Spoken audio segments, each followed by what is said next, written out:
Welcome to the April 28th, 2021 meeting of the Hyde Park Zoning Board of Appeals. Will each member of the board confirm that he is alone or that no one is present that may influence his vote? As called by the secretary, please respond yes or no. James Agrawal, Yes. Paul Donnelly, Yes. David McNary, Yes. Richard Perkins, Yes. Herbert Sweet. Yes. I have confirmed with the zoning board's council that tonight's meeting has been convened in accordance with the governor's March 13th, 2020 Executive Order 202.1 and its extensions, which suspends certain provisions of the open meeting law to allow a municipal board to convene a meeting via video conferencing. In accordance with the executive order, the public has been provided with the ability to view tonight's meeting, and a transcript will be provided at a later date. I've done a roll call of the board members, and there is a quorum present for this meeting. I have also confirmed with the zoning secretary that this meeting has been duly noticed. We have fulfilled our legal obligations. We have fulfilled our legal notice requirements by posting notice on the town's bulletin boards and news organizations, etc., and posting notice on the town's agenda center of its website. We are now commenced with the Pledge of Allegiance. Because of audio synchronization, the only person that you may hear is me. I pledge allegiance to the flag of the United States of America and to the republic for which it stands, one nation, under God, indivisible, with liberty and justice for all. Our next full meeting will be held on Wednesday, May 26, 2021 at 7 p.m. Our next resolution meeting is scheduled for May 12th, 2021 at 6 p.m. So may I have a approval for the acceptance of the minutes for the March 24th meeting? So move. Dave McNary Second. motions and Jim Agrawal seconds. The secretary poll the board. You're muted. Sorry. James Agrawal, Yes. Paul Donnelly, Yes. David McNary, Yes. Richard Perkins, Yes. Herbert Sweet. Yes. Okay, the first item on the agenda is the enclave extension number 4. This is from section 108.5.15 to change the average density from 2.5 acres per dwelling unit to 1.41 acres per dwelling unit in the Greenbelt District. The original variance was granted in 2017. Do we have any representatives here for this application? You're I don't okay. believe so. Okay, we'll proceed anyway. I'll make an observation or a comment that the public hearing was closed at the March 24th meeting. And let me ask our secretary if any public comments been received during the 7-day post-public hearing period. No comments. No comments received. Thank you. Any questions for the board members? Paul Donnelly, No questions. Dave McNary, No. Rich Perkins, Not at this time. Jim Agrawal. None. Any questions from the zoning officer? Any comments from the attorney? None. Thank you. So, Mr. Donnelly, will you please move the motion? Sure. April 28th, 2021, resolution number 17-03Z-4. Whereas on March 22nd, 2017, by resolution 17-03Z, the applicant 54 Hyde LLC was granted a variance to change the average density in the Greenbelt District from 2.5 acres per dwelling unit to 1.4 acres per dwelling unit. The variance in order to re-subdivide 70.51 acres into 25 residential lots with 50 dwelling units, the project, and whereas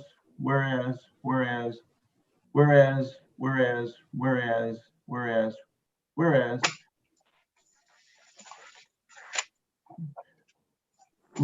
now therefore be it resolved that the Zoning Board of Appeals hereby grants a 1-year extension of time in which to commence the activity authorized under the variance to March 22nd, 2022.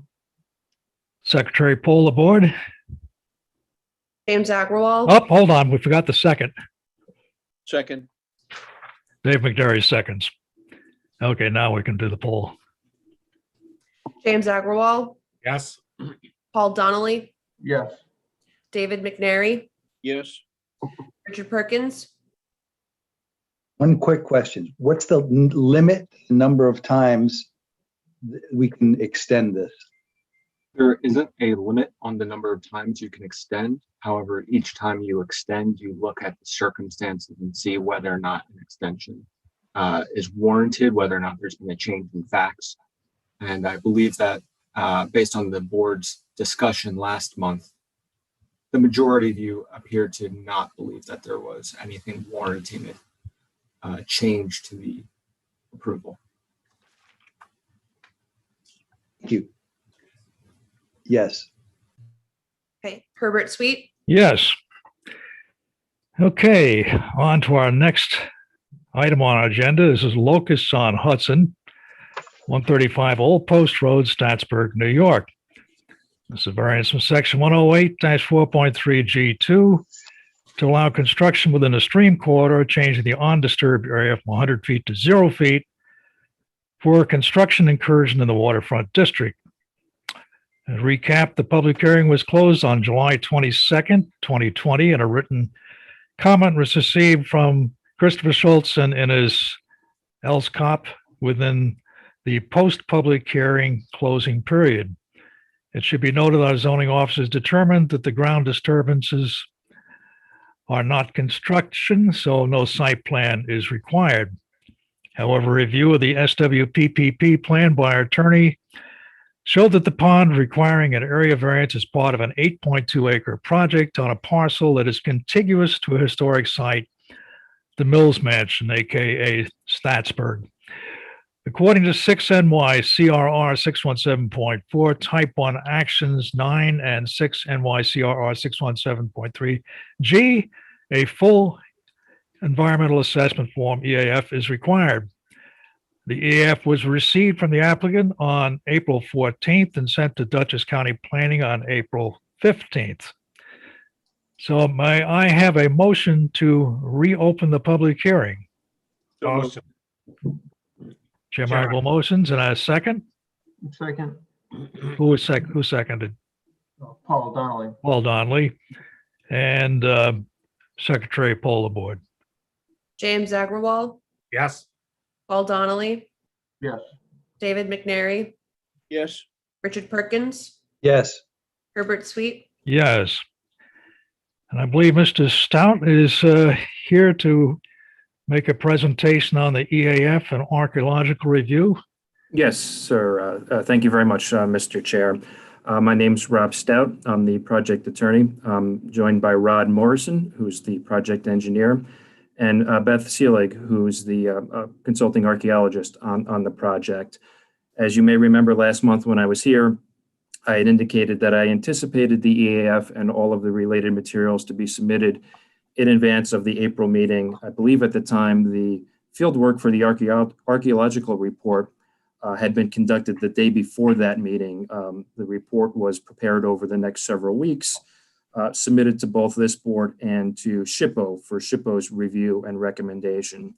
And we were confident we could get all of our work done in advance of tonight's meeting. We weren't certain if we would hear back from SHPO. Thankfully, we did hear back from SHPO earlier this week, and I provided that SHPO letter to the board through the board's attorney, indicating SHPO's determination that the project would have no adverse impacts, provided an avoidance plan was implemented for the small pre-contact site that was located. So given that a small pre-contact site was located and an avoidance plan prepared and recommended by SHPO, I invited Beth to join us tonight to discuss that and answer any questions the board might have. And also I've invited Rod to join us again, given his long history with the project, to answer any questions the board might have. So with that, Rod, why don't I turn it over to you? If you could bring up the map and just step the board through the project briefly once more. Sure, I can do that. Good evening, everyone. Let's see if I can get it straight. One thing I'd like to ask you folks to have a little pity on us laymen and some of the language that you're so familiar with that we aren't. You might stop and give us an indication of what these terms mean. I think I know, but I could really be wrong. So just keep that in mind as you go along. Absolutely. Yep, no problem. Rod Morrison, engineer and planner for the applicant. Just a quick trip, I guess, down memory lane. Last June, we submitted to the ZBA application documents for, at that point, what was we had been dealing with, where the applicant had received stop work orders. We were instructed by TAD to make our application to the ZBA for impact in this area over here, which was within the 100-foot buffer of the North Statsburg Creek. So that and the areas associated with it were largely the subject of everyone's concern. And as Rob just summarized, the attorney pointed out that due to it being a type 1 action, we needed to do the long form EAF, and that long form EAF covers the whole area that our client impacted, which we had totaled out to be about 8.2 acres. So we also at the same time had developed a SWIP in communication with Tad and Pete, and that's been reviewed by them. The whole project area as shown. This map will come up later when Beth shows her edits to it for her pre-contact site, but this is the total acreage. It spans 2 parcels, and the stop work orders were issued on 2 parcels. So the long form EAF considers both of those 2 parcels. So the total, I believe, is 20.8 acres. And we ran the required information checks on both parcels. So most significant note is that they did come back with a handful of species of interest. Bald eagle, a few other things. And we commissioned Ecological Solutions to write a report and assess that situation, which he did. That was submitted to the board. And just in summary, none of these activities were affecting those particular species of interest. So we can talk about any one of those if you'd like as we go along. But what I do want to do is just say that I believe that I haven't heard back otherwise, but the SWIP has been completed for quite a while. The property is largely completely stabilized. The area of work that remains to be done is, if you can see my little hand down here, which was the subject of our original ZBA application, is reinforcing that corner on the North Statsburg stream and the existing pond. So that was permitted through the ACOE.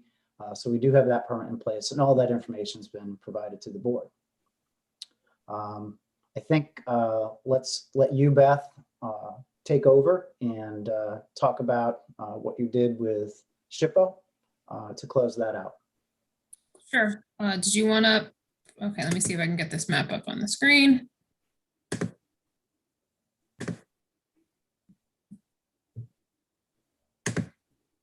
So this, if everyone can see the screen, shout out if you don't. This is the parcels that Rod was just talking about. And these blue, what are showing up as little blue dots throughout the parcels are areas where we completed our testing. We completed an archaeological survey across the entire area here. The results of the testing indicated that we have I'm trying to multitask and I apologize. I can't move my screen there we go. Down over here, outlined in green, you can see we have a small Native American site. What we found were the remnants of tool making. So small pieces of waste flakes, evidence that someone was there making, what we would colloquially call an arrowhead. We submitted that information to SHPO. They requested an avoidance plan. So this area will be protected. It will not be impacted by any activities that take place on the parcel.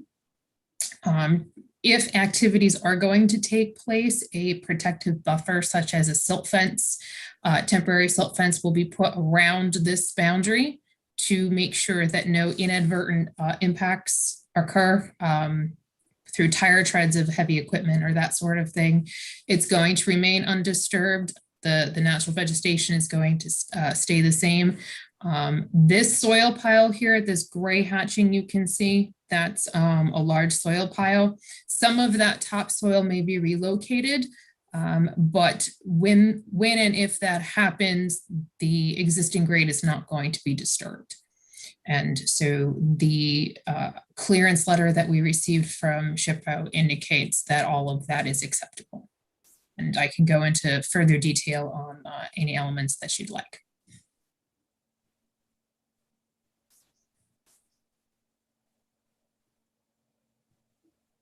Was there any other indication, Beth, of any other areas where you were looking? You were looking at the whole site. Mm-hmm. Correct. This is the only portion where you felt there was some archaeological impact? Correct. So I thought I read that there was a pre-contact site, is that? Pre-contact is Native American. Pre-contact Okay. is the term we use to refer to pre-European contact Okay. in the effort of not using a lot of jargon. It jumped to Native American. That's good. And did you find any evidence anyplace else that may have been disturbed by activities at some time or point or another? There were, we did have two tests over here, this one here and this one here, that also contained pieces of Native American cultural material, waste flakes, debitage. However, those soil contexts are mixed. So the stratigraphy is not intact. The soil layers are no longer intact, but I couldn't say when those soils got moved around. I'm not a soil scientist who could tell you age and date of soils. Just a matter of idle curiosity. Is there anything that's given you any indication of how old these findings are? No, we didn't have what we would call diagnostic material come up as part of our testing. I do know that down on the lawn within the Staatsburg State Park, we do have sites that date to 6,000 years before present. So Wow. we could have, that whole stretch of Staatsburg along the river, even all the way up into the Dinsmore Golf Course, there are known Native American campsites. Well, I guess that rules out the Boy Scouts. Beth, when you find these sites, I mean, is there any indication of protecting them? I guess I'm wondering if this site is one of many around this area of Staatsburg, and is there a broader picture of what we've seen in terms of early civilization here that is important for us to consider? The entire landscape throughout the Hudson River Valley was utilized by different members of the different Native American tribes who were here. Okay. Not all of them are intact. Not all of them, remain pristine archaeological sites. The goal with this locus is to protect it. That is the preference among historic preservation, is to leave sites intact and protect them rather than disturb them through archaeological excavation. Okay, so if in my naive way, assuming there have been obviously Native Americans here for far longer than we know, and you're seeing those remnants all over the Hudson Valley, we're simply making an effort where we find a concentration of those to mark those and protect those. Is that fair? Okay, and this is the only section in this where we're considering where you find any indication of that. Right, within this parcel. Yep. Okay, thank you. Question.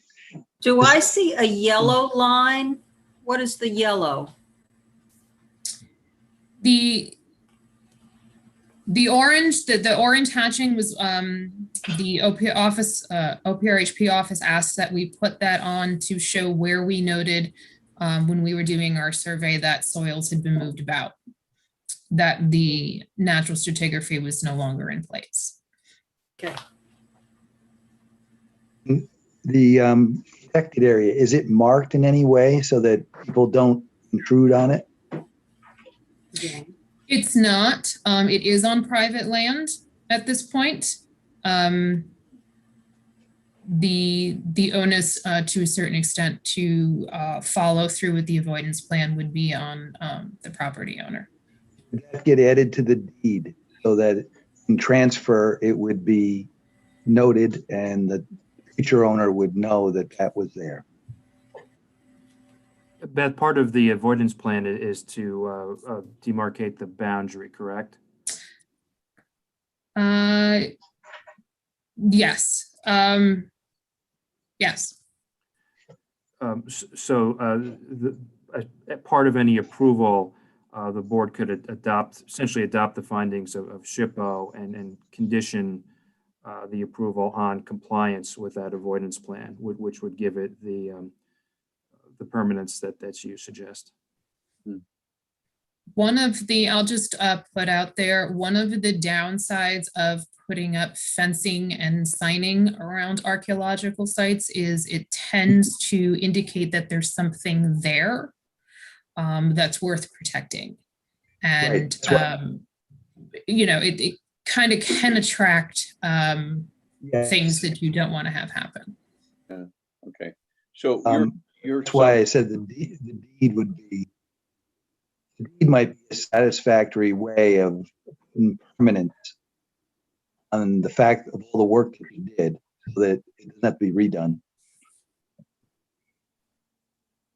Try repeating that, Rich. You've broken up. By placing it in the deed description, you're placing a permanence on the operation that you did and what we're doing here today. There's no question. All you got to do is a title search and it's there.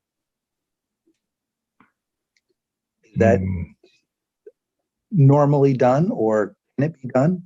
Rich, we're having a lot of trouble hearing you now. We weren't earlier. You might try kind of a standard technique, turn your video off. Maybe we'll be able to hear you better.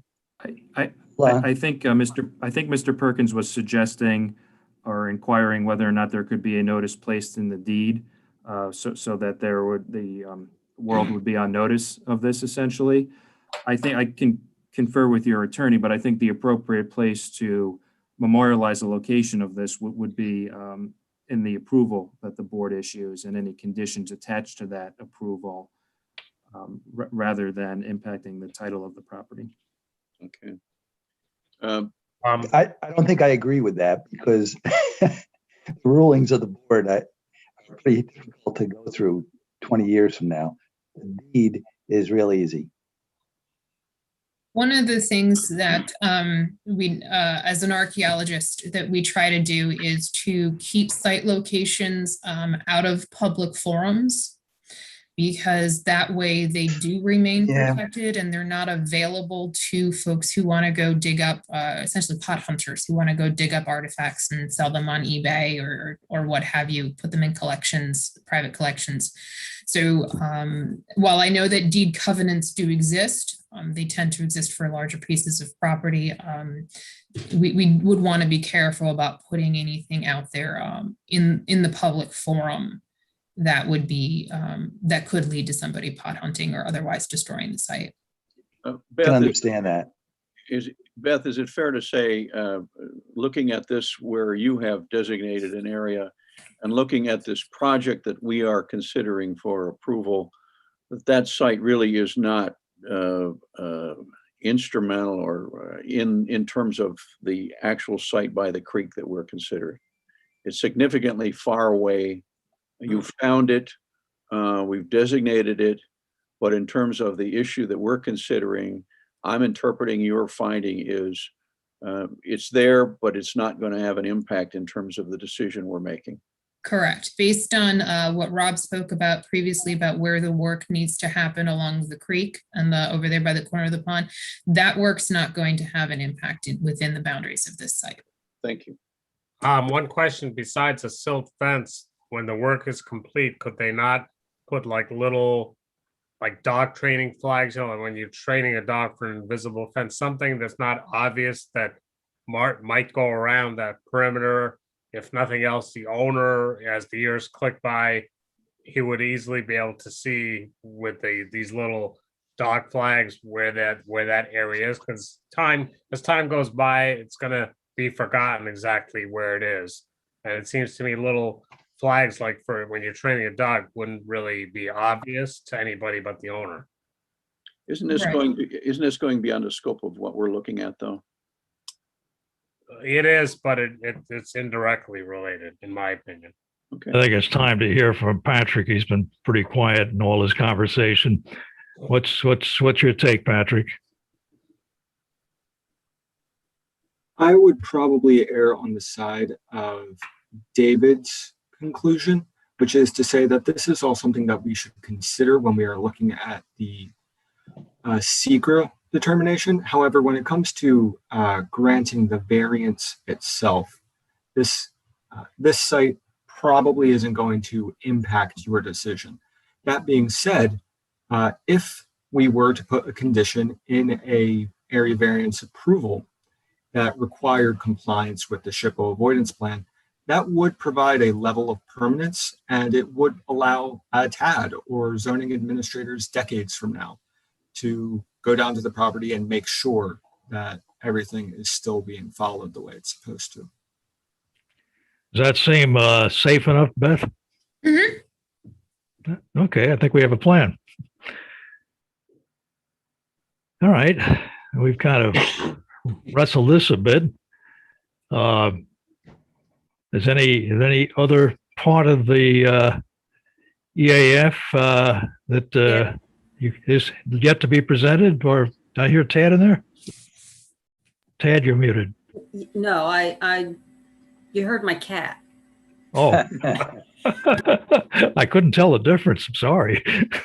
Oh, Mr. Chairman. So, okay, I think that's probably a good summary. It's very interesting reading all this, learning about Herb, background. Who's speaking? Richard, Yes. I would just make one comment that C2B and E3C, neither of them mention the fact that it is in the Hudson River Valley National Heritage Area, and a smaller segment of that is the Hudson River National Historic Landmark District. So there are things there already that weren't seen, weren't picked up, do exist. I think Patrick did address that earlier, but may ask him to reiterate his comments without the microphone muted. Yeah, I saw the question earlier today about the location within the Hudson Heritage Area, and a subset of that is the Hudson Historic District. And while that wasn't noted at section C2, whatever, when it was talking about planning districts, it was identified on the EAF, I believe in section E. And I'd also just state that on the record, we are all very aware of the historic importance of this site and where it is located. So the record will reflect that. Thank you. Okay, any other questions from the board? No. Okay. And Serena, do we have anyone in the waiting room wishing to speak? You're muted. That's a question for Neil. I don't have access to the. I'm sorry, I've asked the wrong person. Neil. No, sir. Thank you very much. Okay, now everyone's had their questions and opportunity to speak. So at this stage of the game, I'm just going to say that the public can see the detail of the application by examining the plans, which at the town hall and the planning and zoning office. And the ZBA will accept public comments until 7 days following the close of the public hearing. They should be sent to ZBA Secretary at 4383 Albany Post Road, Hyde Park, New York, or emailed to zbasec@hydeparkny.us. We have not yet received a response from Dutchess County Planning. They're reviewing the EAF. So we'll be continuing the public hearing until May 26th. And by then, we'll have heard from them or their time will have expired to respond. So may I have a... I just have a question on that point, Mr. Chair. I apologize. Yes.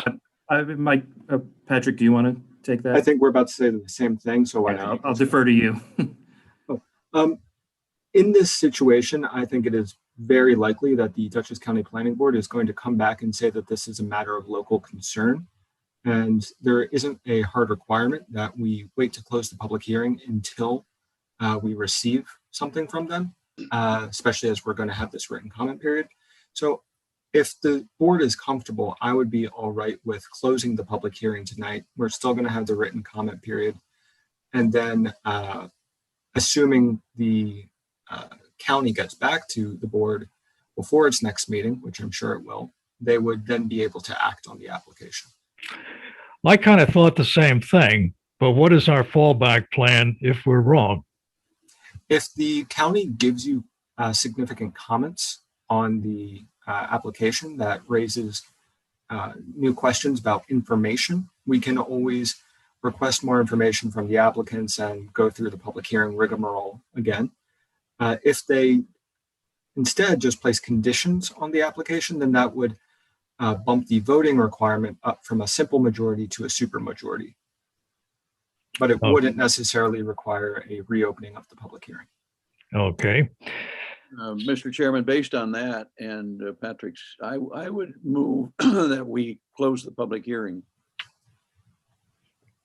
And close the public hearing and with the expectation that we could be doing a resolution at the resolution meeting on May 12th. Yes. Yep. Correct. Although that's just amongst us chickens, it's an expectation.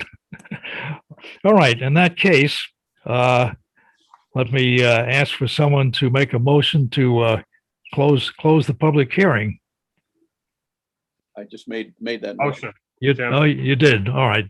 And Jim Agwal seconds it. And now the secretary can poll the board.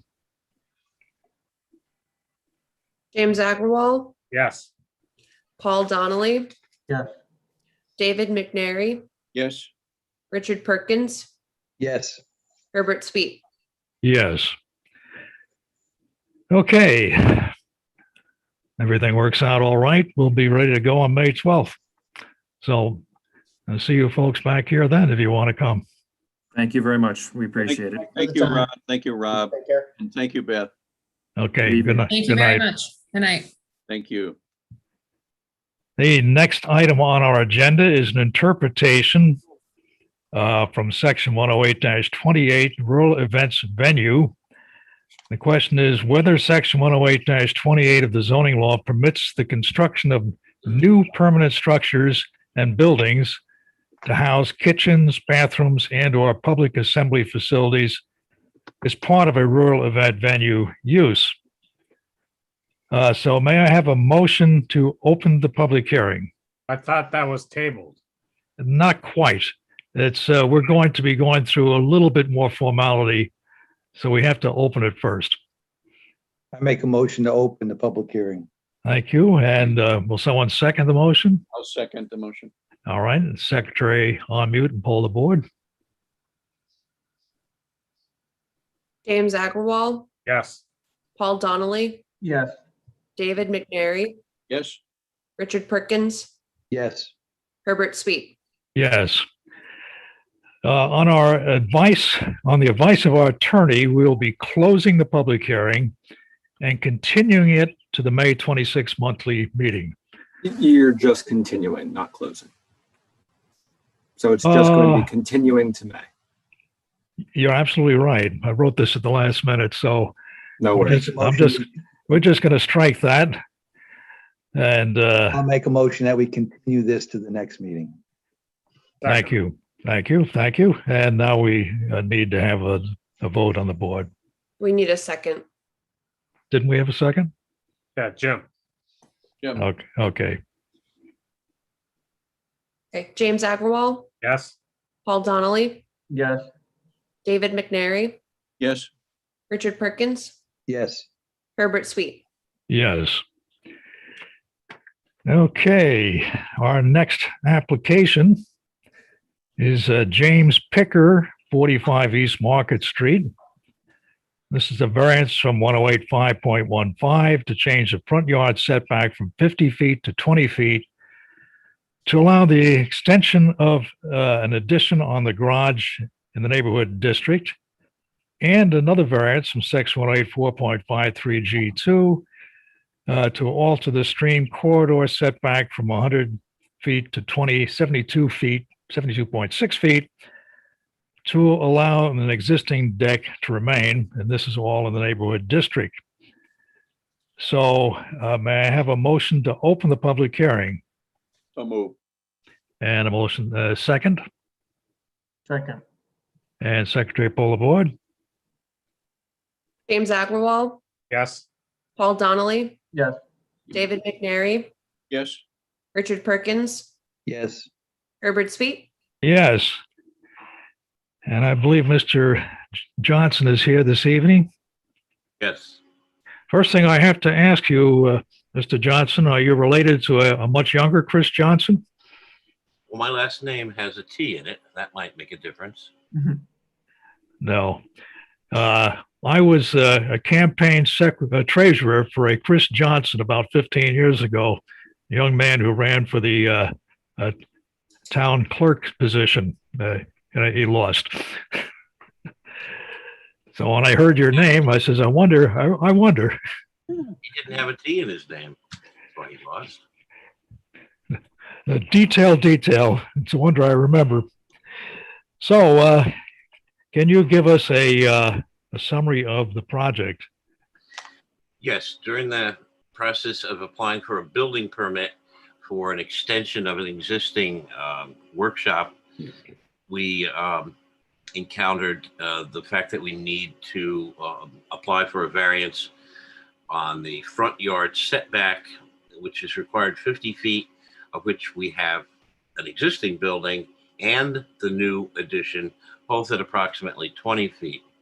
During the same course of action, it became apparent that a deck had been built without a permit, to which we submitted plans and stamped architectural approved plans for that deck to the building department.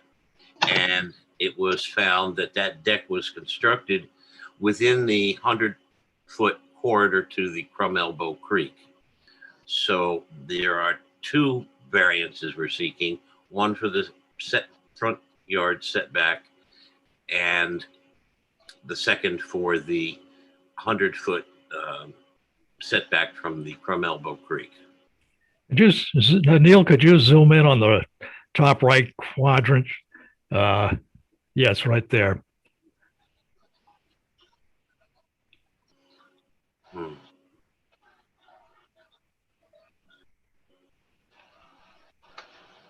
Now we're getting there.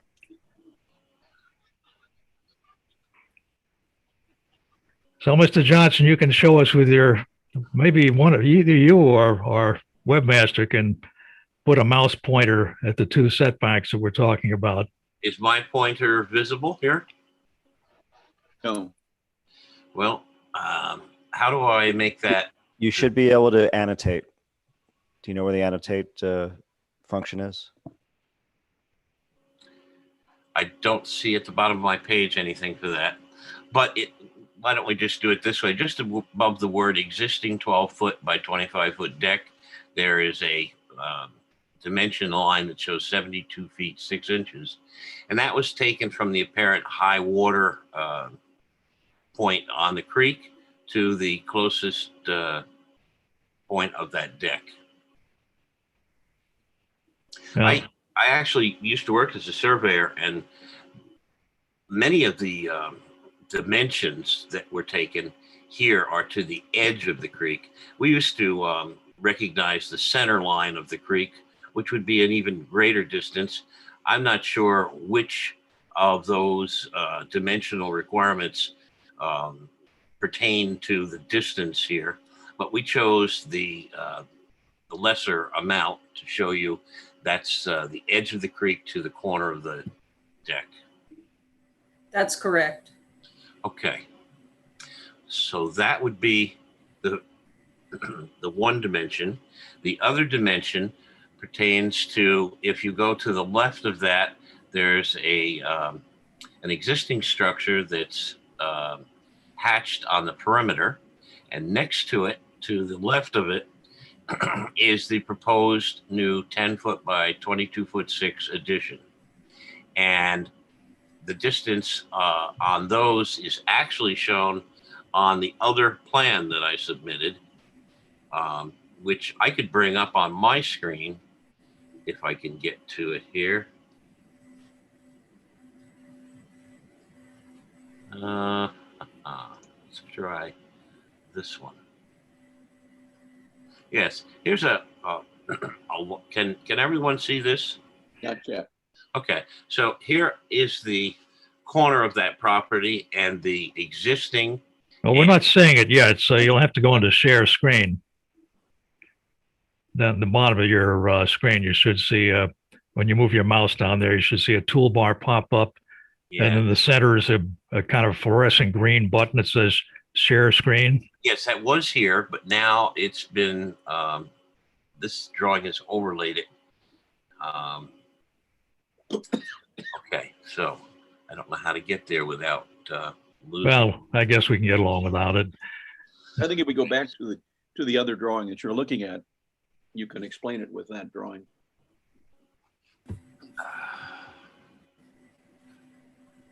Okay, very good.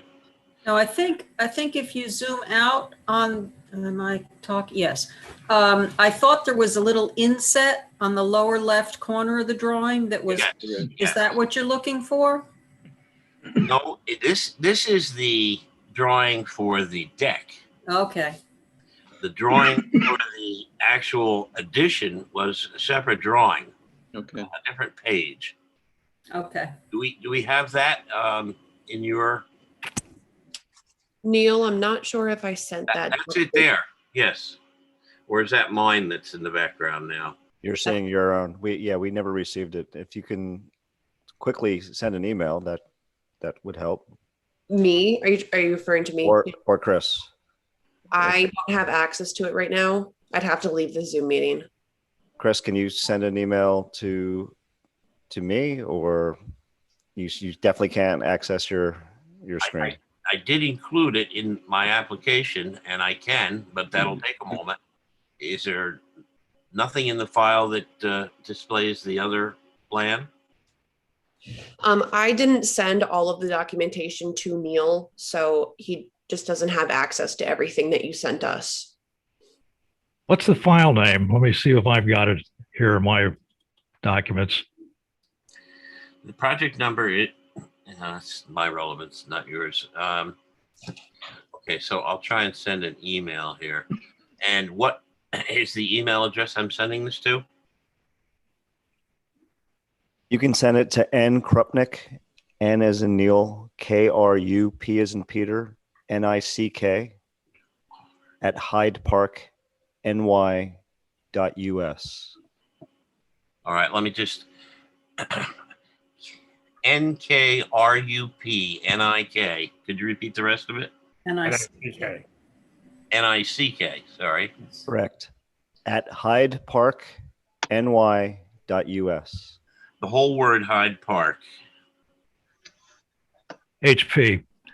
No. Hyde Park. hydeparkny.us. I think I've got it here. Is it Hyde Park or HP? Hyde Park. Hyde Park. Park.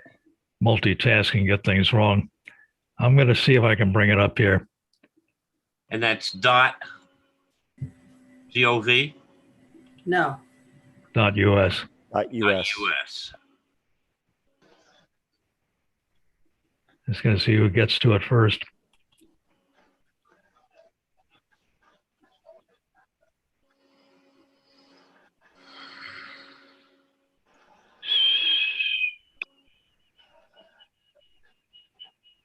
I don't have a share screen capability anyway.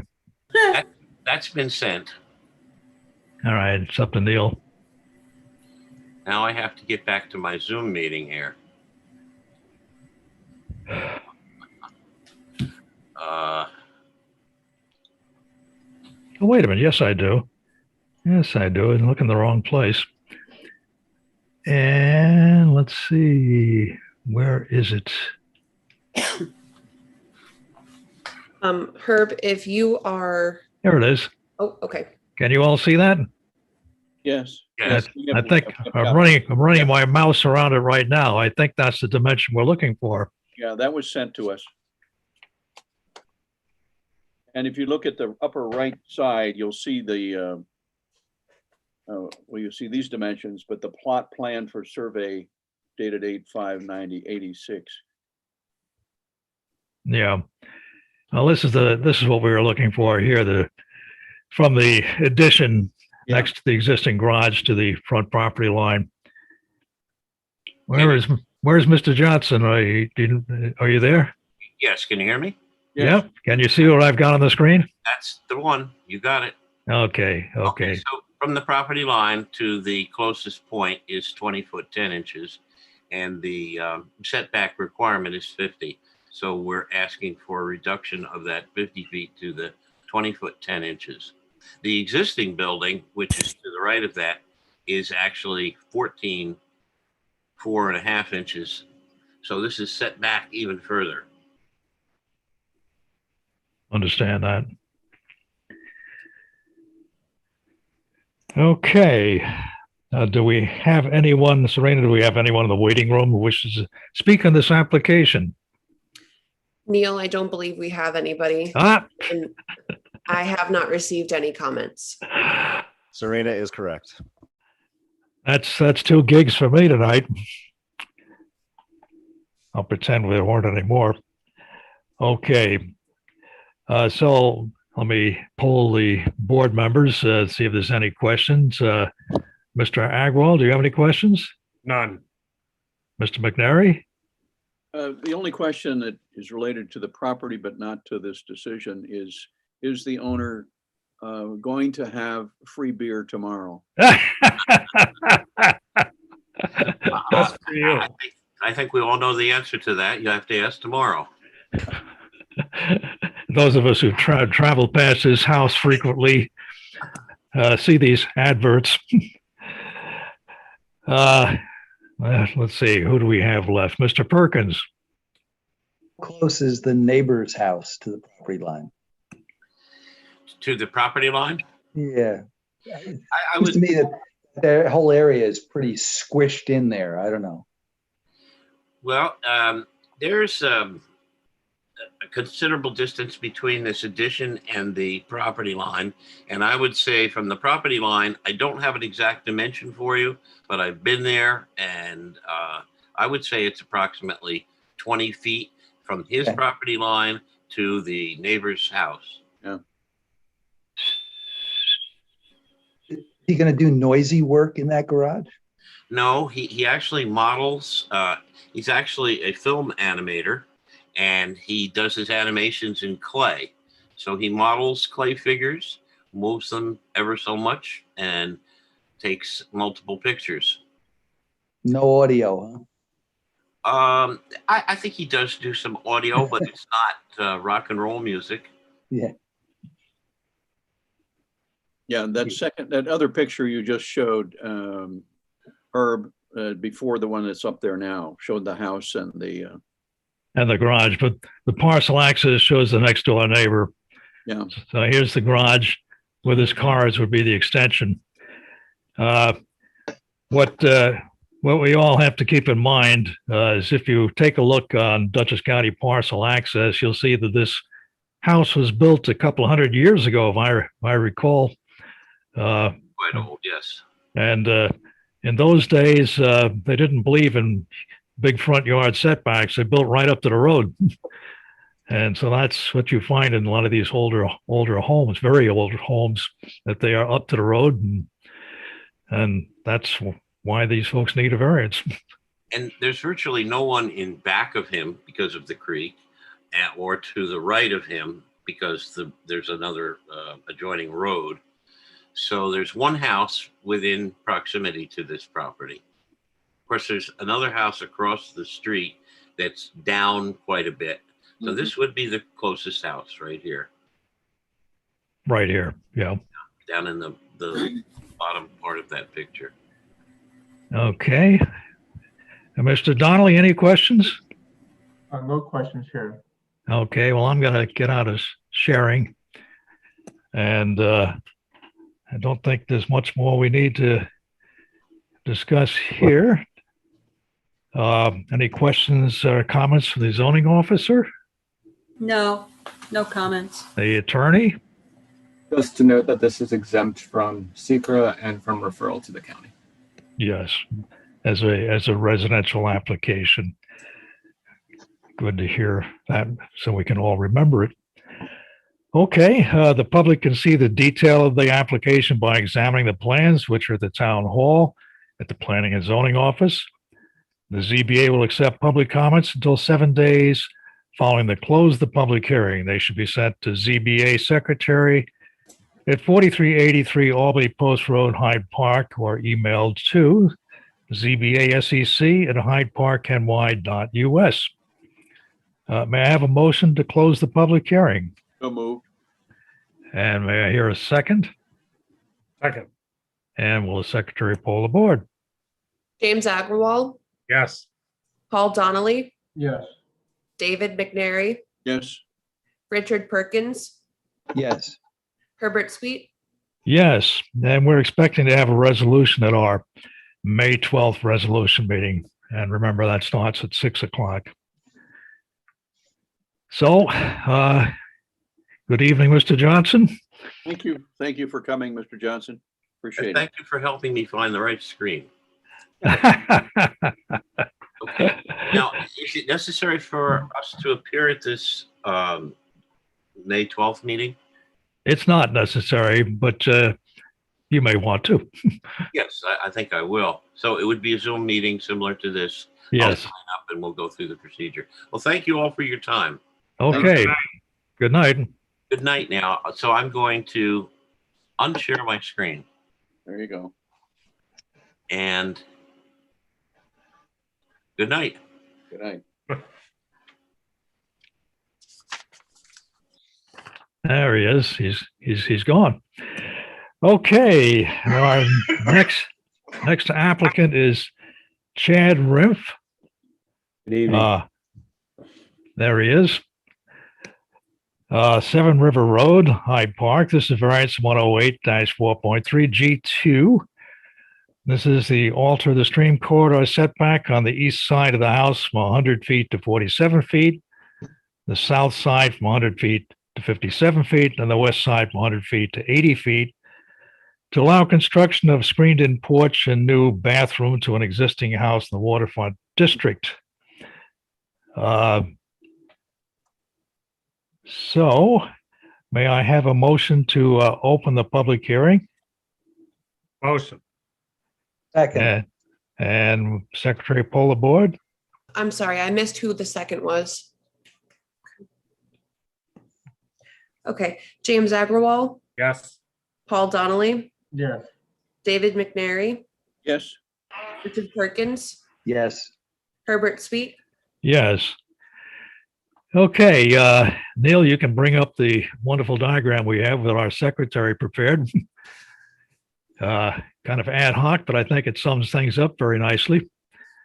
And Mr. Rimpf, would you give us a few words about your project? Sure. This project comes about for 3 different reasons. The first I have 5 people sharing the same bathroom. Ooh, I actually need to work on my shower floor. So how do I work on a shower when 5 people are using it? So Door hose. yeah. So I was looking around. That's one reason. The second is in redoing my roof. It's just very odd roof lines that were existing there. And I also spent a lot of time outdoors with my family and with ticks and everything. And the southern exposure on my house does a lot of damage to the south side of my house. So by creating a screen porch, it would allow me to have my kids outside, not worry so much about the ticks. They can still be outside playing and protect my house from the southern exposure. And then also give it a more cohesive roof line. I enclosed a picture of how it currently looks. I'm not sure. I'm sorry. I'm not sure I sent that picture to Neil, so I don't know. Neil, did you get that photo? I don't remember if I sent that to you. I don't believe I did. Sorry about that. Well, that's okay. But it's just like shed roof adjoining another shed roof. And I'm a professional carpenter. And to look at my own house with shed roofs like this, it looks quite odd. So I wanted to get a more cohesive, like a gable end structure off the porch, tie it in my house, clean up the roof lines. And that's really how I came up with those ideas to do this project. There's a lot of existing structures that are pretty close to the water. And the house predates zoning. So pretty much everything I would ever want to do there, it requires a visit to the zoning board. so you're the carpenter. I've heard that the shoemaker's kids go without shoes. Well, it's probably looked like that, but we're getting a fresh start here and bring it around.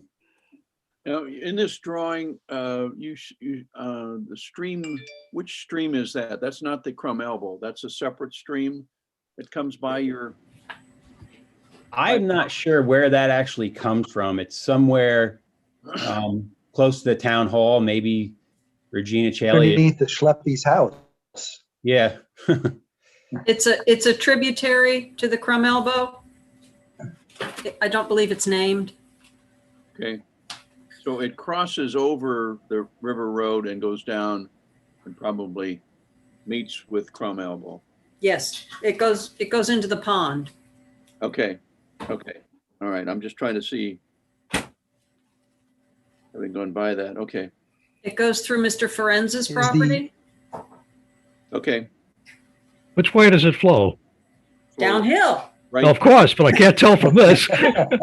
In that drawing, it would look like it flows Left each to way. Right to left on the drawing. No, Okay. left to right. Vice versa. Left to right. East to west. East to west. East. Well. Oh, wait a minute. Now I am. So yeah, so north is actually the bottom of the photo. Hmm. Right. I know that I did my best. No, it's good. It's good. No, but I'm looking at you are south of River Road. Is that correct? I am directly across from the coach house entrance to Vanderbilt's. Right. Yeah, I see that. I'm looking it up on a different map. So your house faces forward, so your house faces north. Correct. Correct. I think the east. I think the orientation on this picture is reversed. It is, but it's as if we were looking at it from the street. No. Yes. If you were standing in the street, this is what it would look like. Right. The work that you see, the additions would be on the south side of my house, which is Okay. I'm sorry. I beg your behind the house, and you wouldn't see it from the Okay. street. So I was thinking you were building on front, but you're building on the back of the house. Correct. Okay. I apologize. Okay. Okay. So any other questions from the board? Is this Tad, is this stream a designated stream? It's a tributary to the Crum Elbow, and all tributaries are included, no matter what the classification. Okay. Just curious, what year was the house built? 1922. Wow. Okay.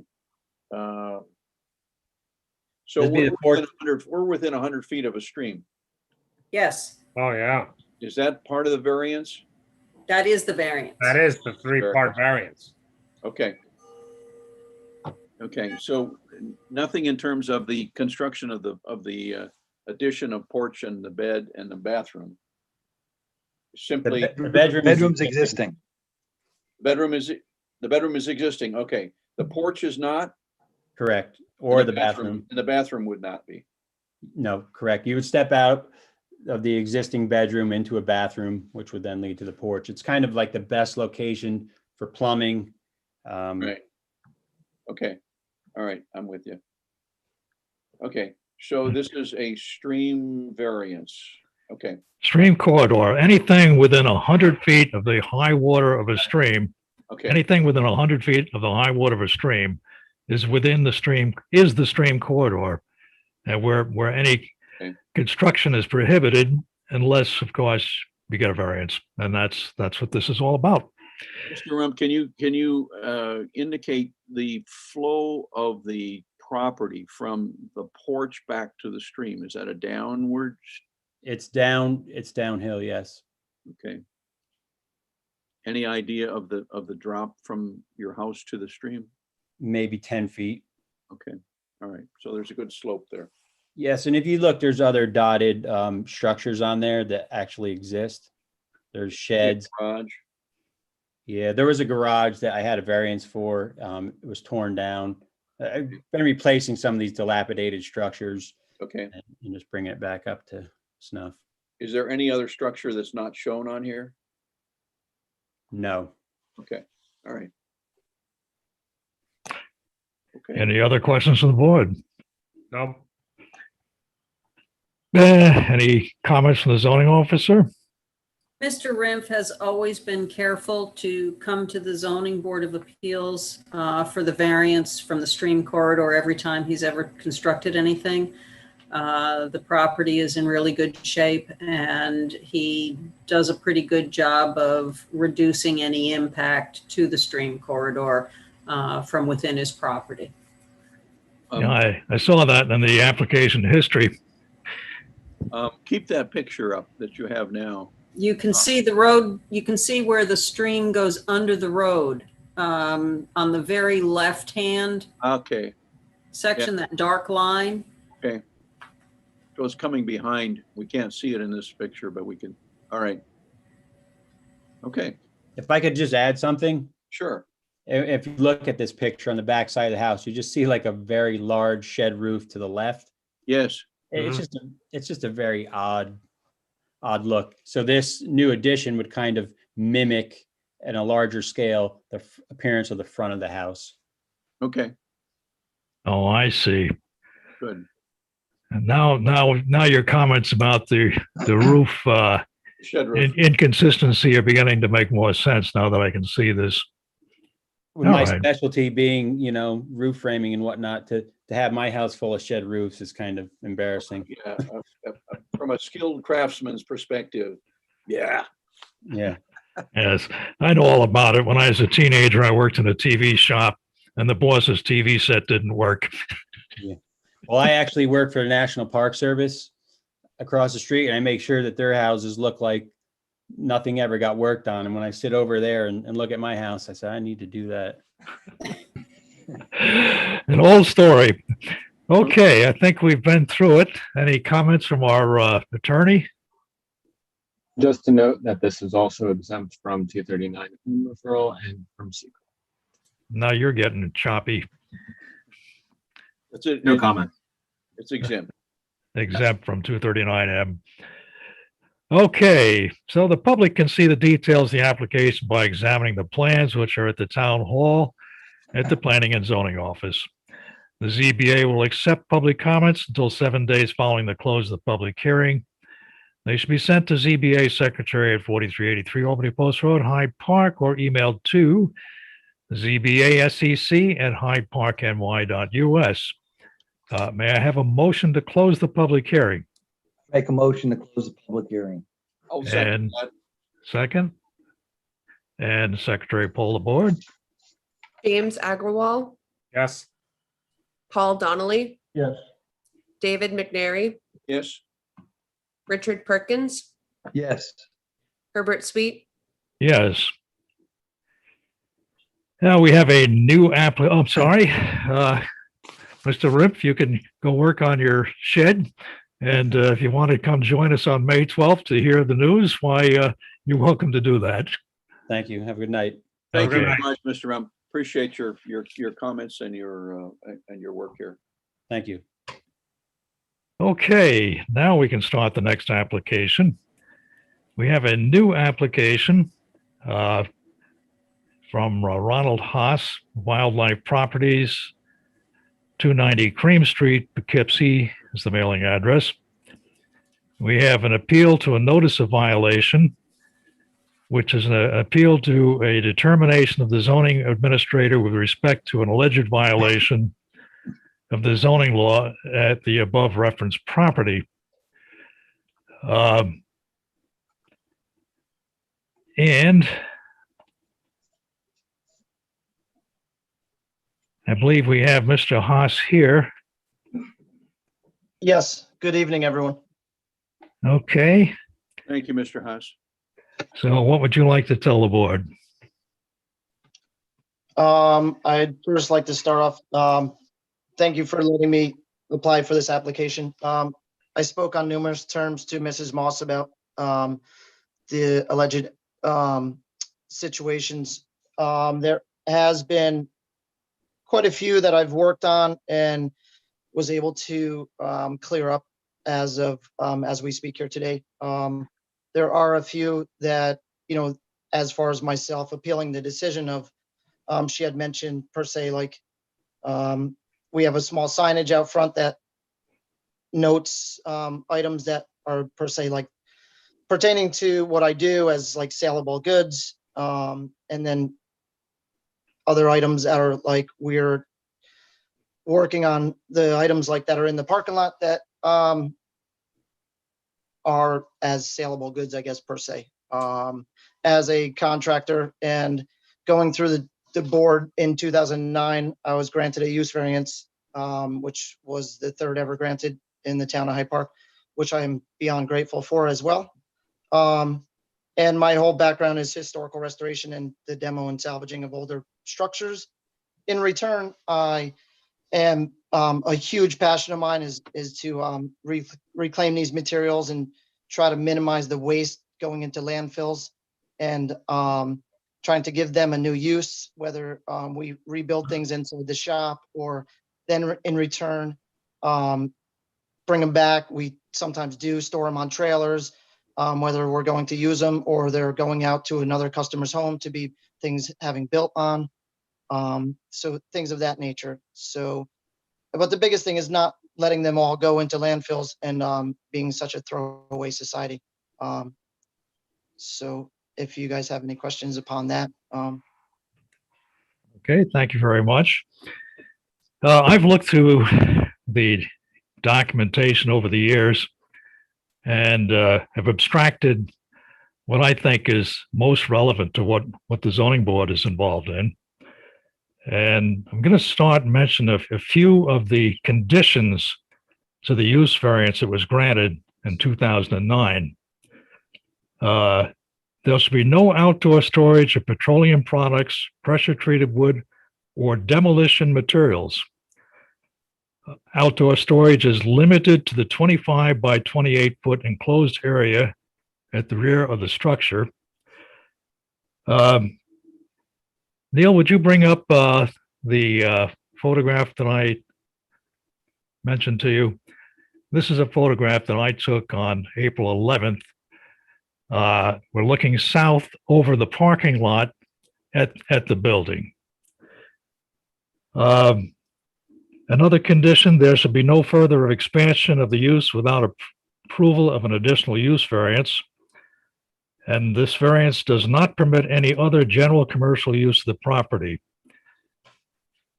A handwritten note received on March 18th from Mr. Haas.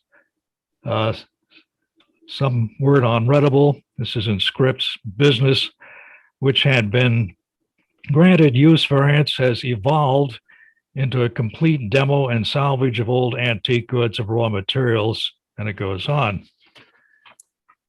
And the next most relevant item is our zoning administrator's February 16th, 2021 notice of violation and order to remedy, which I'm going to read a very, very key section, skipping the introduction. The specific violation is September 18th, 2018, unlicensed, unregistered vehicles were on the property. Piles of old and used wood and other site construction items were being stored in the area labeled for parking on the approved site plan, and this storage was not within the enclosed area specified in the use variance. These conditions were still present on September 18th, 2018, December 7th, 2018, December 12th, 2018, March 20th, 2019, May 10th, 2019, December 11th, 2019, May 25th, 2020, July 26th, 2020, August 25th, 2020, and February 12th, 2021.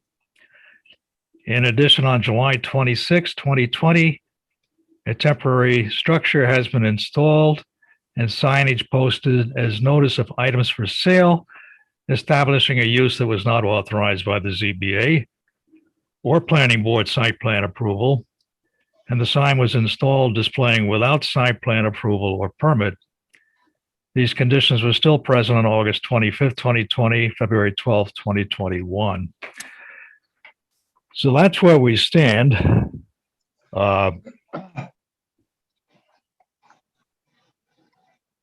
Is there someone wishing to speak? Well, it appears that the business has migrated out of its original intent to one of rehabable materials being available as a restoration. Don't know about intent, Dave, but I do know about what the use variance was limited to. Right. Okay, so I don't want to get into intent. Right. Okay. So it's expanded certainly beyond the original variance that was granted. Indeed. Okay. Any other comments from the board? What are the options for this gentleman in terms of moving forward? Well, he's been sent an order to remedy by the zoning officer, and I don't think it's within our purview to make recommendations and advice, what have you. At this point, we're just. I can, Herb, if you'd like, I can step in and just say. Thank you. Procedurally, when someone receives a notice to remedy like this, they can appeal it to the ZBA. And this is actually something I wanted to clarify with Mr. Haas. You can either appeal Tad's decision, saying that I believe Tad's decision is incorrect. Or you could appeal from that and essentially seek an amendment to the use variance, which would be like granting a new use variance. Mm-hmm. So that's something I would like to figure out what exactly is going on here. Are we trying to say that you would like the ZBA to make a different decision than Tad did? Or are you trying to ask the ZBA to change the use variance that was granted originally? Am I up to speak? Sure. Yes, please. So I think when permitted in 2009, granted a contractor's facility, and up until now, the business has grown, and then in return, maybe spilled out into the parking lot per se. So in that terms, I do not think we're looking to change any use, because I'm doing exactly what I've always have done since day one, since I came to the town and presented myself to the utilization of the building. I think what has occurred was the growing of a business and per se spilling out into the parking lot. And I think maybe in terms of, is there a way or permittable way to utilize a portion of the parking lot for these saleable goods in an organized manner. And then not, because that is a huge, revenue for the business. And not seeing them go into landfills. And, I can't express that enough. So on my end, I do not think we're looking to change any use because this is what I've always been. I'm and continue to be a contractor within the confines of, per se demo and salvaging. But I do think it's just as expanded out into the parking lot. And I would like to ask on the town's behalf, how could I, comply and work through this in a manageable way? All right, it sounds to me like, well, there still is a disagreement with you and Tad about whether or not there's a new use relating to the sale. But it sounds to me like the crux of your request is for a change to the conditions to the use variance, because Tad indicated that the condition of the use variance about where things could be stored, what kind of items could be stored outside, was what you were in violation of. So you could request that the board revisit the conditions of the use variance, and that would be an amended use variance as well. Okay. I'm just saying these are procedural ways for the board to tackle this problem. I can't say whether or not the board would be inclined to grant those changes. I'm just saying procedurally, this is how we could move forward. Yes, correct. Understandable. I'm here to comply and try to work alongside with the town to find a way where we can make this all work. I have a question. Yes. So I see some old tractors and in some other pictures, I saw some old cars. Are they in use? Do you use those for your work, or are they just kind of just sitting there, just dry rotting? So the older vehicles are my trucks for the business. The tractor is, in a sense, if you were to say, a part of the business, as you would call it, maybe a lawn ornament or something. We planted flowers around it. We have a lot of people that come, and for Christmas time, Thanksgiving, they come and take pictures of their kids. And it's kind of been a staple to the property. And to have those people come and visit the site and take those pictures, and for years to come, and they come back and give me photos. It's something I really cherish. And maybe I'm not saying it correctly, but per se, the old John Deere tractor is a lawn ornament, or I guess you would say to it. And the other tractor in the back looks like a Ford. Is that working for your business, or is it just? That is correct. That is our 5-foot brush hog. So when we're out on a job site, that is the machine that we use to clean up around the job sites, and being able to then utilize trucks and trailers to get into these sites to then clean the sites up and load the material a lot easier. And I saw an antique car. Is that also part of your business? Yes. Okay. I drive an older pickup truck as well. No, I mean, like, look like it was from the 50s. That was like. This is correct. I have Okay. old Patina's 50 International Harvesters. Okay. Mm-hmm. Yep. So sporadically you would see them there. Sometimes you would, sometimes you would not. Okay, any other questions? Mr. Haas, Sorry, go ahead. Mr. Haas, do you have another location where you store stuff temporarily also? This is the primary location. You have another location? No, this is the location here. All right, Patrick. Okay, anyone else? No. Okay, So the public can see the details of the application by examining the plans which at the town hall, the planning and zoning office, as they've evolved over the years.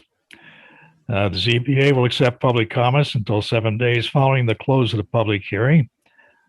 They should be sent to ZBA Secretary at 43 Old Post Road, Hyde Park, New York, or emailed to zbasec@hydeparkny.us.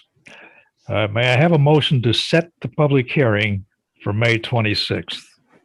Motion. Jim Agwell motions, Dave McDerry seconds. Secretary poll the board. James Agrawal, Yes. Paul Donnelly, Yes. David McNary, Yes. Richard Perkins, Yes. Herbert Sweet. Yes. Okay, Mr. Haas, we'll see you on May 26th. Pat has her. Our attorney wants to say something. Go ahead. Well, Tad, why don't you go first? I was just going to ask procedurally, does Mr. Haas need to apply for anything in specific or make a specific request?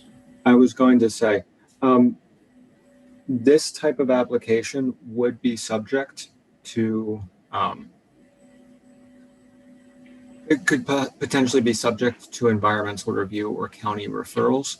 So, Mr. Haas, we would need you to submit an amended application that provides more detail on what exactly you were looking for, because it wasn't clear based off of what you submitted at first. And we can send you a list of the things that are required after this meeting. So you have it written down. That would sound great to me. Thank you for that. Okay. It's going to probably include a sorry, use variance application, again, just noting what you're trying to get out of this property. And it's probably going to require an environmental assessment form. We can provide you with a copy of that form. I Okay. would think a plan as well. Yes. Yes. A plan for what, Dan? May I ask, why are we asking for a plan?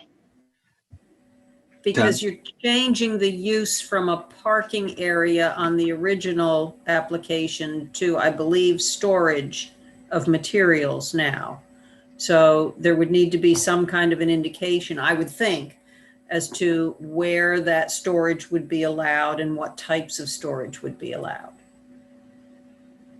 that you're asking for. Okay. And on that note, it sounds like if what we are doing is if you are attempting to modify what was granted in 2009, I would imagine, Tad, you can confirm that he would require a site plan approval from the planning board. I believe it would also require modification, and the original site plan, I believe, was a condition required on the use variance. So I would think that you would also send this one to the planning board after you consider it. Will we send him that information? We can send a follow-up email or letter after the meeting. Well, considering what the use would be by our town's definitions, this would also, as a scrapyard, require a special use permit. In addition to that, it's in a floodplain, so would need a floodplain development permit. In addition to that, it's within the stream corridor, so it would need an area variance. So all of those things are required to proceed. And of course, we don't know at this stage, until all of the information is assessed, whether any of that would be granted or not. Can we help Mr. Haas in terms of laying out those requirements? Let me ask the attorney to reiterate those requirements. No, I would say that. I mean, in terms of sending him information that would be required. so that he understands the things that we'll need in terms of information. May I ask a question? Sure. Now, are going through the use variance prior, being that I was granted in 2009 and going through all of these already environmental impacts, and I had done 2 years of research and homework and endless paperwork to be able to present to the town at that point in time. Do I get to then revisit those and then address them again, being that I've already done my homework in that manner? I would think you'd be able to use that information, yes. I still have them all on file in the office. I would imagine that they would need to be updated, but you certainly can look back on those and use those as a baseline.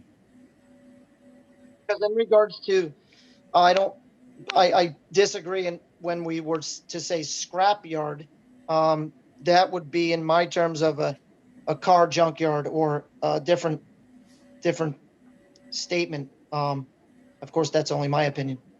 I'm quoting from the definitions within the town code. Is there another definition, Tad, that would relate to what he's doing?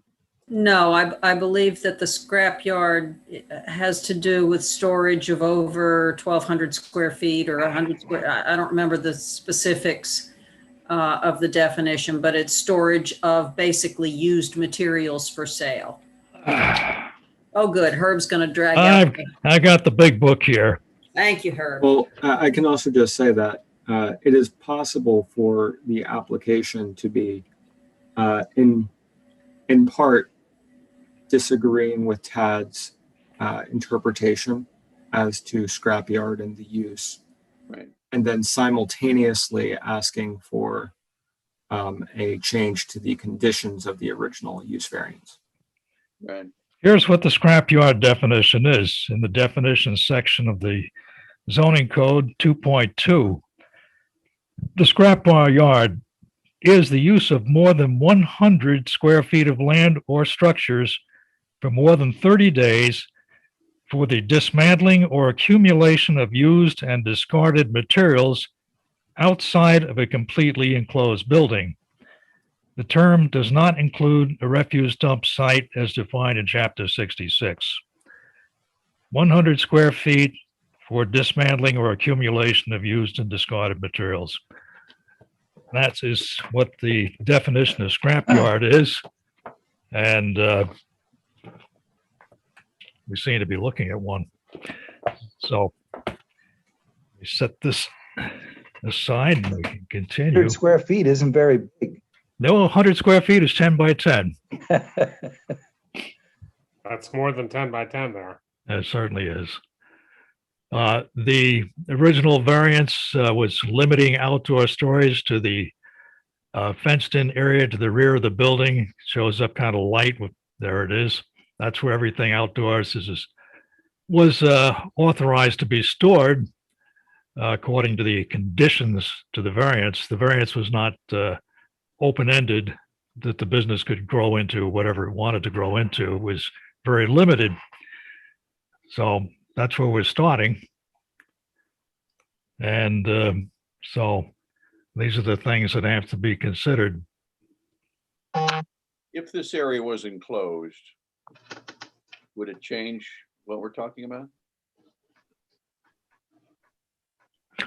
I believe so. But I don't think we want to get into that at this point. I was about to say, I think we're getting ahead of ourselves. Yeah, exactly. Exactly.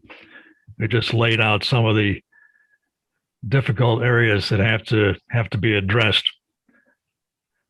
Not that we want to, but that's what the town code says. Ron, maybe you should set up a convenient meeting with Tad offline, however that's done in this day and age, and talk one-on-one with Ms. Moss, and I think she'll be glad to help you out to figure out what the next step would be. You do understand that I'm in an adversarial position with him right now in terms of, I will say that if Ron wishes to speak with the zoning office, I'm sure that we can figure out a way to let him know what is required in terms of applications or paperwork. Yeah. Procedure, Yes. exactly, as opposed to recommendations which none of us can make. Yeah. We certainly want all parties, especially applicants, to be informed of what it is that has to be done to meet the requirements of the law. But on the other hand, I think also, Mr. Huss, we want to understand what you're trying to accomplish and to make sure within the guidelines of the community, are there ways to meet your needs as well as the community's? Yeah, correct. And that's why I'm here to comply. Appreciate And it. if I can mention, I'm also not looking to utilize the whole entire parking lot per se, because we still need to manage the parking area for cars, for the business as well. And for clients that come to see us. So, I think if there were maybe per se to be a generalized location that would be used in the confines of that space, kind of going in that direction. And I understand. I want you to recognize that you're going to need to do a full study on the stream because that's within the flood zone. And any storage in there, even if it's temporary, has got to demonstrate that it doesn't impact the flooding, even if it's logical that it won't. It requires a permit. Okay, I understand. I get caught up a little bit because we were able to utilize the parking lot with vehicles, trucks for the construction, trailers and things of this nature. But yes, whatever I have to do on my behalf, I'm looking forward to go forward and how I can comply to make this work for everyone. Good. So whatever procedure and Appreciate it. items I have to do on my end. Appreciate Okay. that. Thank you. Okay, very good. I think we've gone as far as oops, I'm ahead of myself. So, I'm not too sure we can set a public hearing until we have the application more nailed down. We've been, We already have. You can set the public hearing and you can hold the public hearing, but you would have to keep it open until you receive everything that you're going to need to receive. I see. Okay. In that case, we can kick it off at the May 26th meeting and proceed based on the receipt of the information that we need to proceed. And then once we receive it, address it,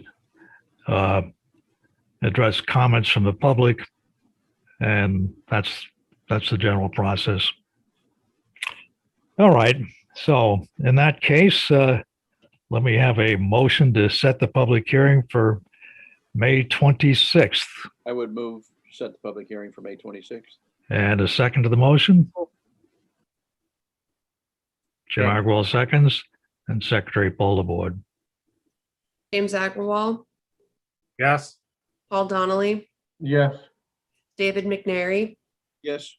Richard Perkins, Yes. Herbert Sweet. Yes. Okay, Mr. Haas, we'll see you on our next monthly meeting. Thank you, Mr. Hatch, for coming tonight. Good night. Yeah. Thank you. Thank you, everyone, for your time. I look forward to speaking with you. Good night. Okay. Our final item on our agenda is the timely signs of Kingston on behalf of the Hudson Valley Hospice at 542 Violet Avenue, an application we recently dealt with.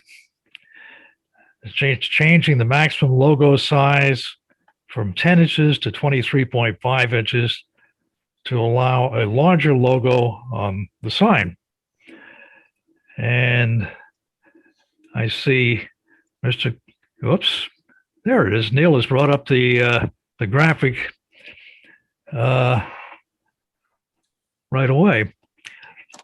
I see Mr. Kaminsky here, and perhaps you might want to tell us what we're looking at. Well, I think we know what we're looking at, but tell us anyway.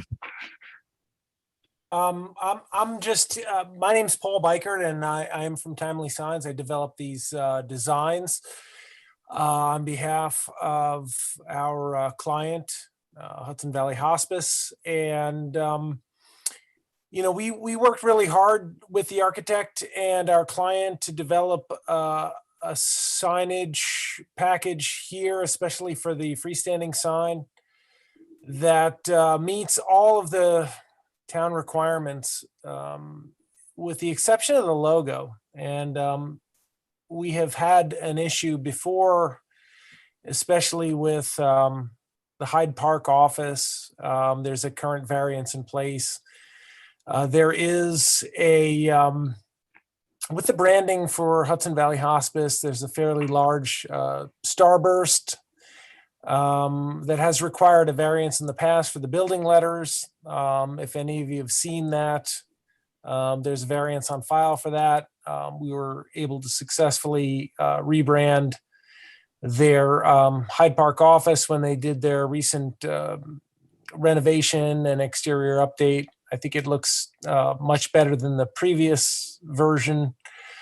This new project has the same parameters in terms of the physical dimensions of the starburst. It's just part of their branding. It's a significant portion of it, and we feel that as a whole, if you look at the entire project and the aesthetic merit of the entire structure, that it really does, you know, granting a variance for the icon essentially doesn't detract from the entire project. It's fairly inconspicuous. It's a secondary element. While it is part of their branding, it's not a national brand logo like a Dunkin' Donuts or Starbucks or McDonald's. It's a fairly innocuous element, definitely a secondary read in terms of the priority of text and graphics. I know it's a significant variance, 10 inches from 23 and a half. I welcome your comments and questions about this. Mr. Richard, this sign, is this similar to the one that is on the existing site for Hudson Valley Hospital, where their offices are right now? Am I understanding that correctly? Yeah, the size of the print, not the logo itself, is not. You're not asking for that change. You're just asking for an expanded logo, which is the starburst, if you will. Is that correct? That's correct. Okay, and are you using this size of print on signage for your existing site? This is for the new site, correct? This is for a new development, which I believe, Mike, you can comment on this if you want to unmute. It's a residential. Right. No, we're aware of that, and we Yeah. understand that. But Can you hear me now? Yes. I'm sorry. I lost my internet connection on my laptop, so I'm on my phone. I apologize. Congratulations. That's good.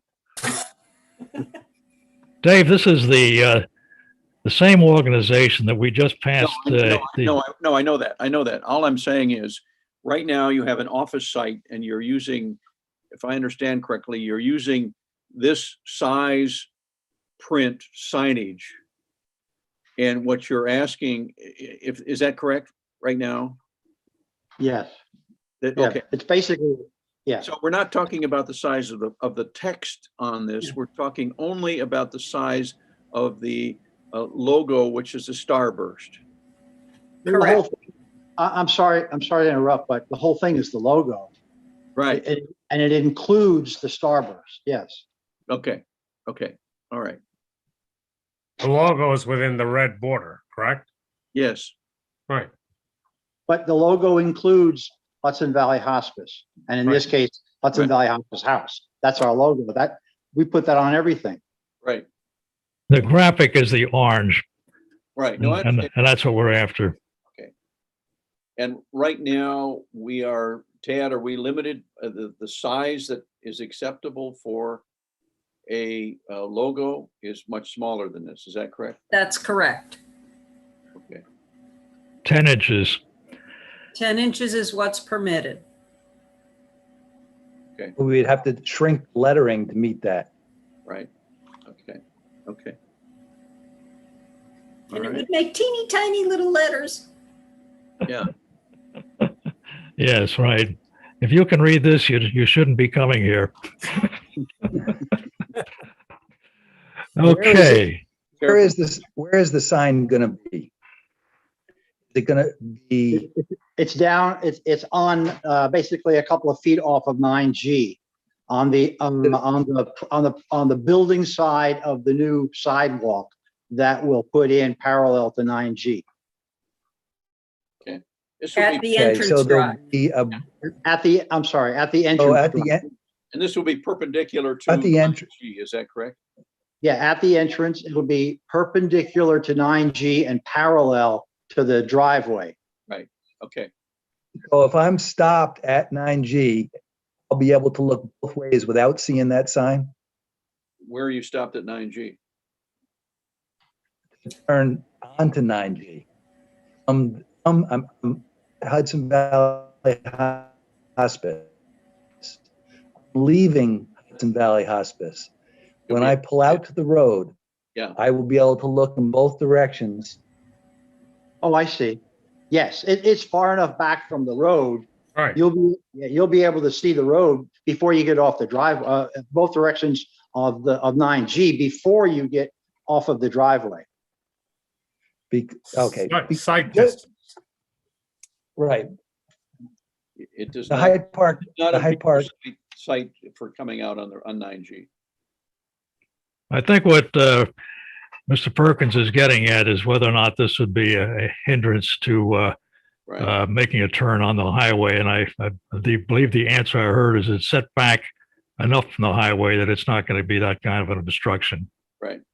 And we've got, Because we do have those problems in Hyde Park. we certainly do. We do. I can think of a couple right now, but I'm not going to mention them. Yeah, the location is identified on our site plan. It is. It is. Yeah. Yeah, I'd asked for that too. I'm trying to, I'm on mute and I'm trying to say, Neil, I think I sent you the site plan and we can show it. You have that. Who are you talking to? To Neil. To me, hold on. Oh, okay. I've been trying to get everyone's attention and I was on mute the whole time. What, do you have a cat too? I know how we feel. I might be remembering incorrectly though.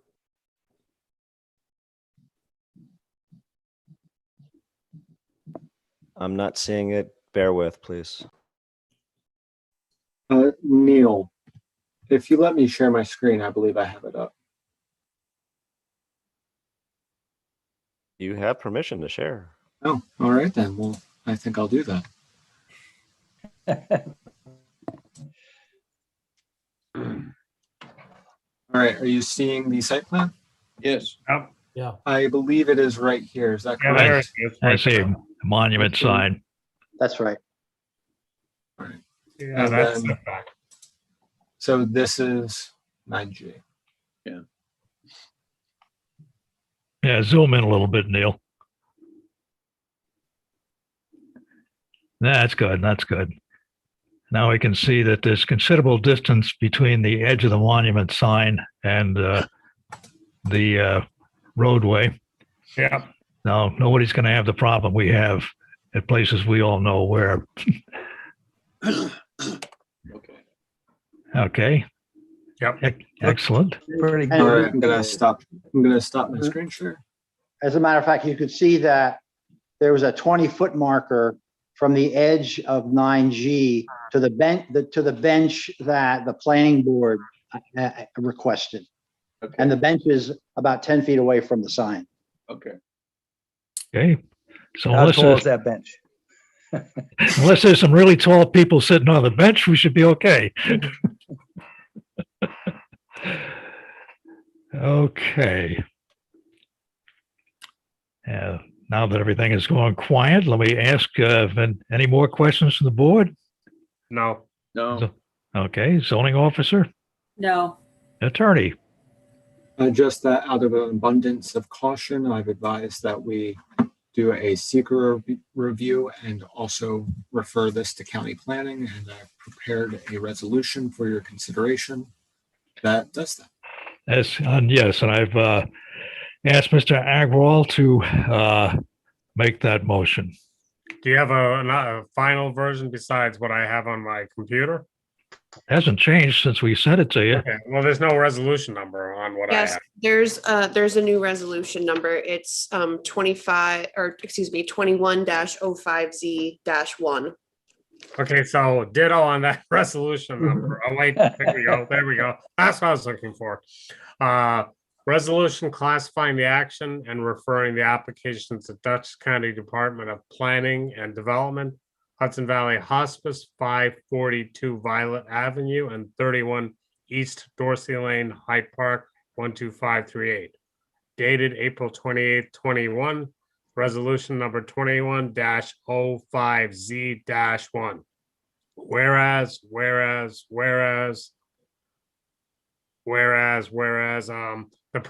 go up a little bit, please. I was gonna whereas the project is located within 500 feet of New York State Route 9G, also known as Violet Avenue, and next, whereas pursuant to section 239-M of the general municipal law, projects located within 500 feet of a state highway must be referred to the Dutchess County Department of Planning and Development for a report and recommendation thereon. Now, therefore, be it resolved that the Zoning Board of Appeals hereby, 1, classifies the project as an unlisted action under seeker, and 2, directs its secretary to refer to the site plan set to the Dutchess County Department of Planning and Zoning, or Planning and Development pursuant to section 239M of the general municipal law. May I have a second? second, I'll second. I think Dave McNary seconded first. And the secretary poll the board? James Agrawal, Yes. Paul Donnelly, Yes. David McNary, yes, Richard Perkins, Yes. Herbert Sweet, Yes. And one last item, which would be to set the public hearing, and that would be for May 26th. So may I have a motion to do that? so move, Second, Jim. We got a second? Poll the board, please. James Agrawal, Yes. Paul Donnelly, Yes. David McNary, yes, Richard Perkins, Yes. Herbert Sweet. Yes.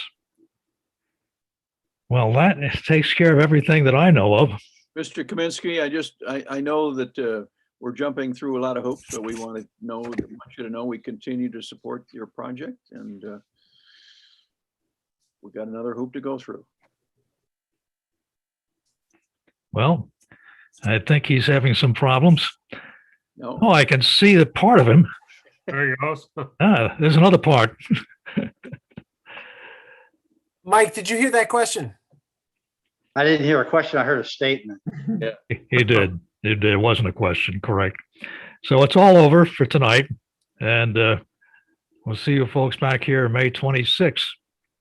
That's our next full I meeting. thought Wednesday, May 12th is a resolution meeting at 6 p.m. It is, but May 26th is our next Right. full meeting.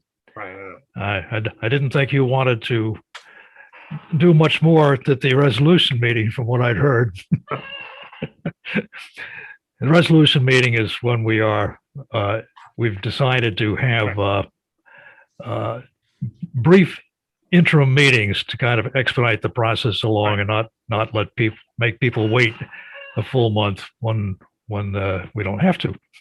So that's our contribution to progress, I guess.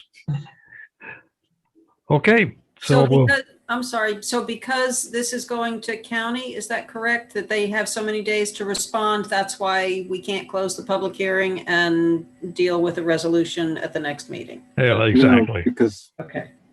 Mr. Kaminsky, thank you very much. Tad, Yes. just a quick question. How long does the county have to respond to this? I believe they have 30 days. 30 that's days? correct. I will request that they respond before the next meeting so that we will have enough time to review everything. Thank you. We appreciate the expediency. It's an important project. They have a timeline that they need to meet, as you know. Agreed. Thank you. Thank you. Okay.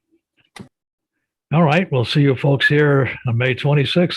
I would move for an adjournment. I haven't asked for it yet. I have to first ask if anyone has anything else they want to keep us here for. Absolutely not. Is there any further business? Boy, what a bunch of silent faces I see here. Okay, Mr. McNary, you may make a motion. Move for adjournment, please. Okay. Is there a second to the motion? Third, fourth. Yes. Okay, now it's fun time to take the vote. James Agrawal, I'm not sure. Yes. Paul Donnelly, I think he left. We can proceed with David the other McNary? members. Yes. Richard Perkins, Of course. Herbert Sweet, Yes. See how easy we are to get along with? All right. Have a good night, everyone.